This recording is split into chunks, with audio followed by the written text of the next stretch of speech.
Hello and welcome to Anu's AI turns and tutorials. మనం last వీడియోలో HTML యొక్క basic structure చూసుకున్నాం. హెచ్టిఎంఎల్ కోడ్ లో మెయిన్గా 2 పార్ట్స్ ఉంటాయి. First one head part and next one body part. Okay, head part HTML tag తర్వాత head tag అనేది use చేస్తాం. After ending of this head tag body tag అనేది use చేస్తాం. Head ట్యాగ్లో టైటిల్ ఇస్తాం, బాడీ ట్యాగ్లో మిగిలిన కంటెంట్ మొత్తం ఇస్తాం. ఈరోజు మనం హెడ్ ట్యాగ్ అండ్ అలాగే పారాగ్రాఫ్ ట్యాగ్ని డిస్కస్ చేసుకుందాం. టైటిల్ నేను హెడ్ ట్యాగ్ అని ఇస్తున్నా, హెడ్ ట్యాగ్. ఇప్పుడు బాడీలో మనం హెడ్ ట్యాగ్ యూస్ చేద్దాం అండ్ అలాగే పారాగ్రాఫ్ ట్యాగ్ కూడా. ఫస్ట్ హెడ్ ట్యాగ్ ఎందుకు యూస్ చేస్తామంటే వెబ్సైట్కి హెడ్డింగ్ కోసం హెడ్ ట్యాగ్ అనేది యూస్ చేస్తాం.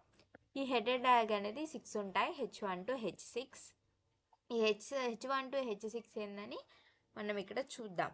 ఓకే, 6కి హెడ్డింగ్స్ రాసి ఒకసారి చూద్దాం డిఫరెన్స్ ఏంటి అని.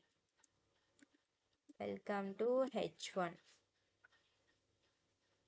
ఇది కాపీ చేసేసుకున్నా.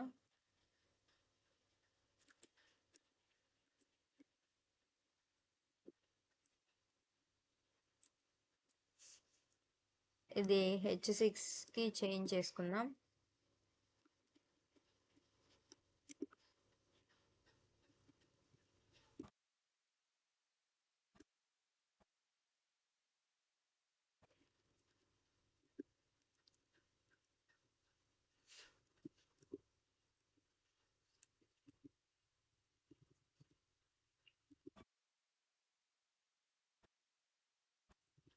వన్ మినిట్, ఇవన్నీ చేంజ్ చేసుకొని ఒకసారి చెక్ చేసుకుందాం.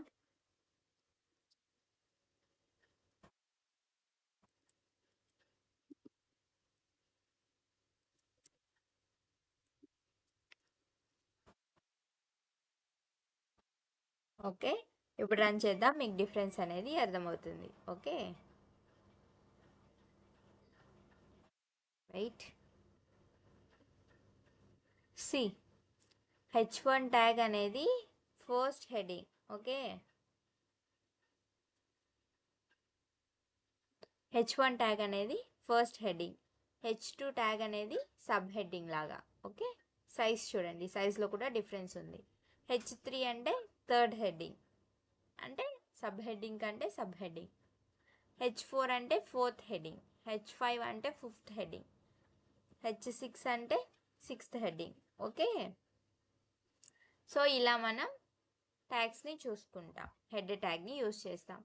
మనకి ఎక్కడ ఏ ట్యాగ్ యూస్ చేసేది, అది మెయిన్ హెడ్డింగా సబ్ హెడ్డింగా, దాన్ని బేస్ చేసుకొని మనం ఈ 6 ట్యాగ్స్ యూస్ చేస్తాం, H1 to H6. Okay, next paragraph tag చూసుకుంటే H1 ట్యాగ్కి H1 to H6 ఉన్నాయి కదా. H1 starting and H2 ending అలా. బట్ పారాగ్రాఫ్ ట్యాగ్కి అలా ఏముండదు, ఓన్లీ P ఉంటుంది. అది ఎన్ని పారాగ్రాఫ్స్ అయినా మనం P యూస్ చేస్తాం. P, ఇది పారాగ్రాఫ్ ట్యాగ్. ఇప్పుడు మనకి పారాగ్రాఫ్ కావాలంటే మనం టైప్ చేయకుండా ఒక ఆప్షన్ ఉంది, LOREM. మనకి ఎన్నైతే వర్డ్స్ కావాలో అన్ని వర్డ్స్ ఎంటర్ చేస్తాం. నేను 40 ఎంటర్ చేస్తా. ట్యాబ్ ప్రెస్ చేస్తే మనకి అన్ని వర్డ్స్ వచ్చేస్తాయి. ఇక్కడ పారాగ్రాఫ్ అనేది వచ్చేసింది. నెక్స్ట్ హెడ్డింగ్ 2కి చూసుకుందాం.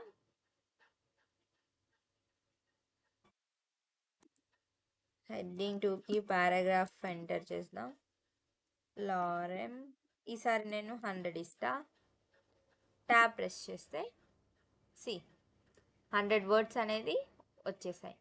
సో ఇలా మనం హెడ్ ట్యాగ్ అండ్ అలాగే పారాగ్రాఫ్ ట్యాగ్ని యూస్ చేస్తాం. ఓకే, ఈరోజు వీడియోలో మనం హెడ్ ట్యాగ్ అండ్ అలాగే పారాగ్రాఫ్ ట్యాగ్ని నేర్చుకున్నాం. సో ఇది ఈరోజు వీడియో. నెక్స్ట్ వీడియోలో మళ్ళీ కలుద్దాం. Thank you for watching. Please like, share and subscribe for more videos. Bye bye.